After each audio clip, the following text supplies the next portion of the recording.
3। দর্শক মণ্ডলী, আমরা আজকে অর্ণবের সাথে কথা বলবো। অর্ণব সম্প্রতি বিদেশ যাওয়ার জন্য ভিসা পেয়েছে, সে জার্মান চলে যাচ্ছে। তো আমরা তার কাছে জানবো কিভাবে বিদেশ যেতে হলে, মানে বিদেশ যেতে হলে ছাত্রদের প্রথম কাজটা কি, এগুলো আমরা জানবো। তারপরে স্টেপগুলো কি কি আমরা অর্ণবের কাছ থেকে আমরা জানার চেষ্টা করবো। আমরা চলে আসছি অর্ণবের কাছে। অর্ণব, আপনি তো চলে যাচ্ছেন বিদেশ, জার্মান চলে যাচ্ছেন, আমরা যতটুকু জেনেছি। আচ্ছা, বাংলাদেশে অনেক স্টুডেন্ট বিদেশ যেতে চায়, তাদের জন্য করণীয় কি, প্রথম স্টেপটা কি? আমি মনে করি যে তাদের প্রথম স্টেপ যেটা হওয়া উচিত সেটা হচ্ছে তাদের টার্গেট লক করা।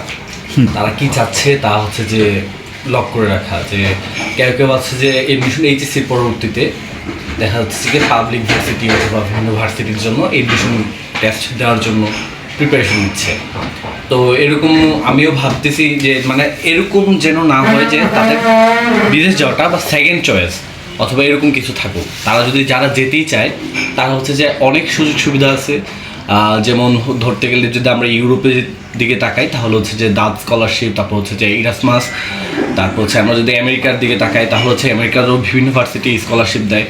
তবে আমাদের যে ইয়াং জেনারেশনটা সবচেয়ে বেশি ভুল করে থাকে সেটা হচ্ছে যে নিজে চেষ্টা না করা।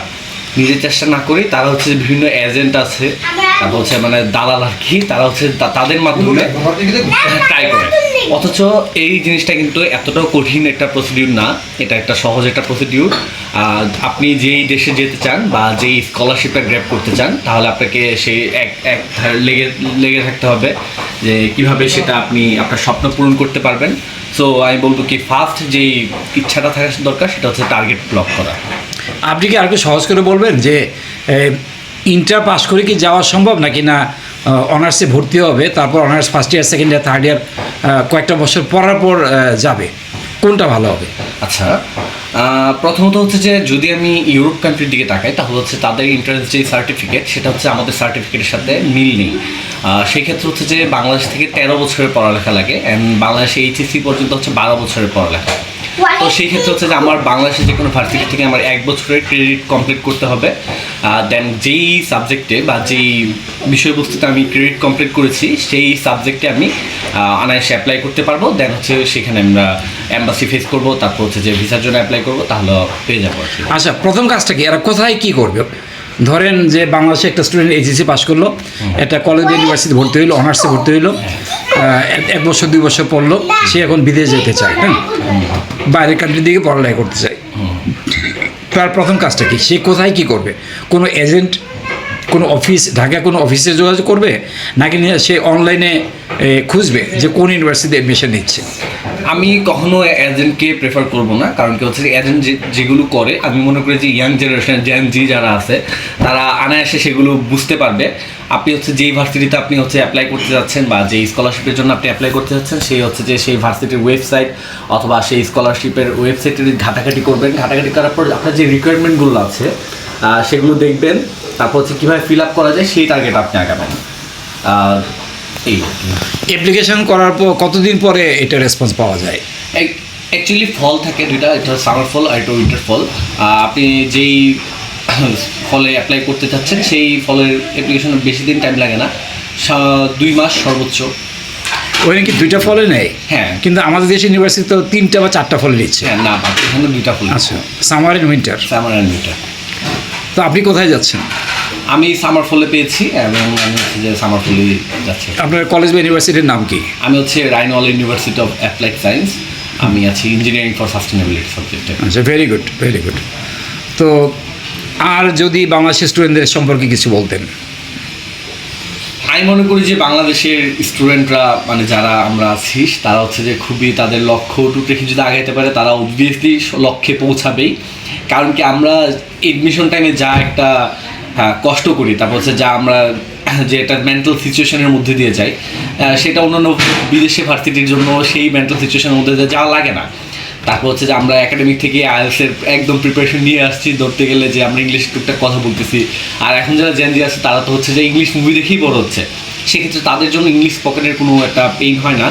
সেক্ষেত্রে আমি মনে করি আবার আরেকটা হচ্ছে ইংলিশ আইএলটিএস পরীক্ষা দেওয়ার জন্য অনেকে হচ্ছে যে কোচিংয়ে যায়। আমি মনে করি যে কোচিংটা এটা হচ্ছে যে জাস্ট স্ক্যাম। আপনি যদি ইউটিউবে দেখেন অথবা বিভিন্ন ফ্রি রিসোর্স আছে, আপনি যদি সেগুলো ফলো করতে পারেন তাহলে আমি মনে করি আপনি অনায়াসে 8 অথবা অ্যাবভ 8 যদি অ্যাবভ 8 পেতে পারেন ব্যান্ড স্কোর, যদি আপনি সেই টাইম মতো সেই অনুসারে প্রিপারেশন নিতে পারেন আর কি। বাট স্কুল আপনার হচ্ছে যে যেসব কোচিংগুলো আইএলটিএস কোচিংগুলো তারা জাস্ট দেখে যে কীভাবে কী করবেন, তারা আপনাকে পড়াগুলো পড়াই দিচ্ছে না। তা আপনার যা করতে হবে সব আপনি নিজের থেকেই করতে হবে। জার্মান বা এই কান্ট্রিগুলোতে যেতে কি আইএলটিএস লাগে? হ্যাঁ, আইএলটিএস লাগে। আচ্ছা, আইএলটিএস লাগে, তবে সবচেয়ে বেশি ভালো হয় যে আপনি জার্মান ল্যাঙ্গুয়েজটা কমপ্লিট করে। আচ্ছা, এটা সবচেয়ে ভালো হবে। হ্যাঁ, আপনার বেজ ওয়াই পর্যন্ত কমপ্লিট করে নিলে ভালো। সেক্ষেত্রে হচ্ছে যে আপনি হাউস বিল্ডিং আছে, হাউস বিল্ডিংয়ের জন্য আপনি কি আইএলটিএস দিয়েছেন? হ্যাঁ, আমি আইএলটিএস দিয়েছি। আচ্ছা, আর কি বলবেন বাংলাদেশের যারা যেতে চায় বাইরের কান্ট্রিগুলোতে, আপনি যদি কিছু বলতেন লাস্ট আমি যে বলবো কি 1 মিনিটের মধ্যে যদি শেষ ঘাটাঘাটি করুন। আপনি যে জায়গায় যেতে চান সেই জায়গা সম্পর্কে প্রপার একটা আইডিয়া নেন, প্রপার নলেজ নেন, প্রপার ইনফরমেশন গ্যাদার করেন, তাহলে আপনি অনায়াসে যেতে পারবেন। এটা আহামরি কঠিন কিছু না। আচ্ছা অর্ণব, আপনাকে অসংখ্য ধন্যবাদ। আপনার সাথে কথা বলে ভালো লাগলো। তো বাংলাদেশ থেকে যারা যেতে চায় তারা যদি অর্ণবের কথাগুলো শুনে সেভাবে যদি সে স্টেপ বাই স্টেপ অগ্রসর হয়, আমার মনে হয় বিদেশ যাওয়াটা সফল হবে, সহজতর হবে, সফল হবে। আপনার সাফল্য কামনা করছি। আমরা অনুষ্ঠান এখানে শেষ করছি। ভালো থাকুন, সুস্থ থাকুন, আবার দেখা হবে সেম টাইম সেম চ্যানেল। ধন্যবাদ। অর্ণব, আপনি তো চলে যাচ্ছেন বিদেশ, জার্মান চলে যাচ্ছেন, আমরা যতটুকু জেনেছি। আচ্ছা, বাংলাদেশে অনেক স্টুডেন্ট বিদেশ যেতে চায়, তাদের জন্য করণীয় কি? প্রথম স্টেপটা কি?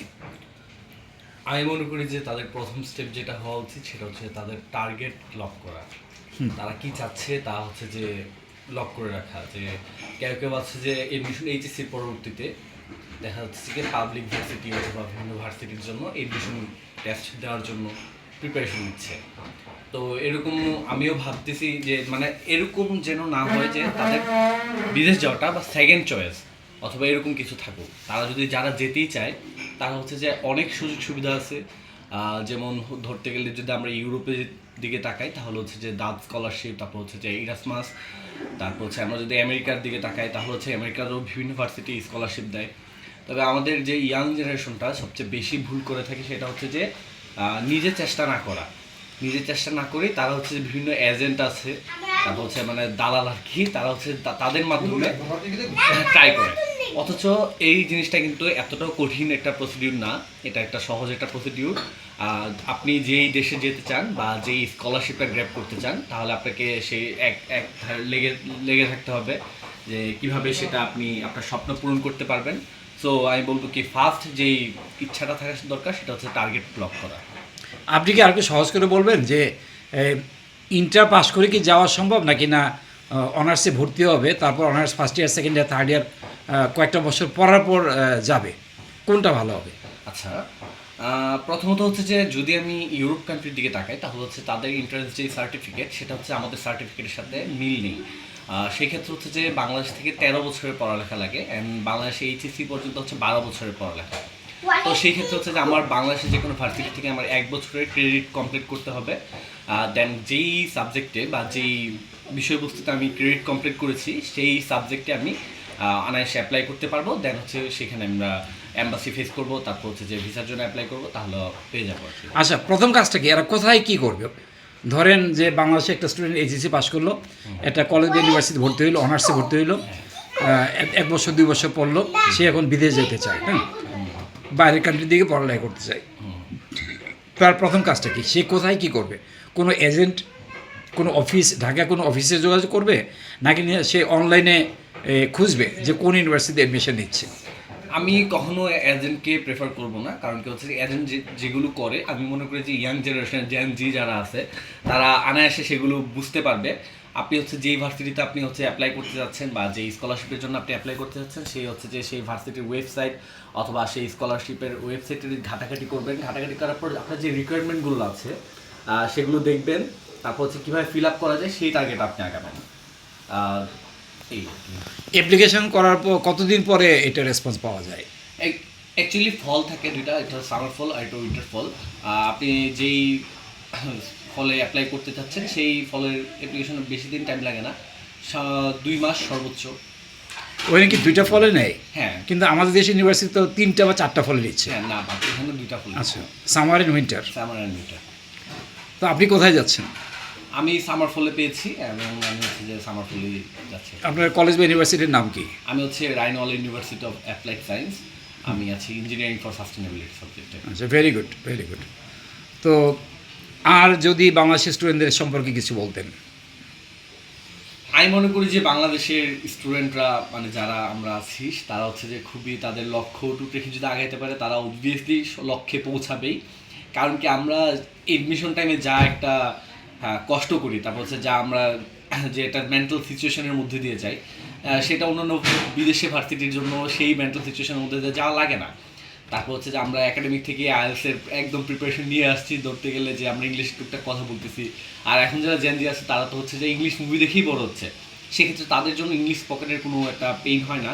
সেক্ষেত্রে আমি মনে করি আবার আরেকটা হচ্ছে যে ইংলিশ আইএলস পরীক্ষা দেওয়ার জন্য অনেকে হচ্ছে যে কোচিংয়ে যায়। আমি মনে করি যে কোচিংটা এটা হচ্ছে যে জাস্ট স্ক্যাম। আপনি যদি ইউটিউবে দেখেন অথবা বিভিন্ন ফ্রি রিসোর্স আছে, আপনি যদি সেগুলো ফলো করতে পারেন তাহলে আমি মনে করি আপনি অনায়াসে 8 অথবা অ্যাবভ 8 যদি অ্যাবভ 8 পেতে পারেন ব্যান্ড স্কোর, আর যদি আপনি সেই টাইম মতো সেই অনুসারে প্রিপারেশন নিতে পারেন আর কি। বাট স্কুল আপনার হচ্ছে যে যেসব কোচিংগুলো আইএলসের কোচিংগুলো তারা জাস্ট দেখায় যে কীভাবে কী করবেন, তারা আপনাকে পড়াগুলো পড়াই দিচ্ছে না। তা আপনার যা করতে হবে সব আপনার নিজের থেকেই করতে হবে।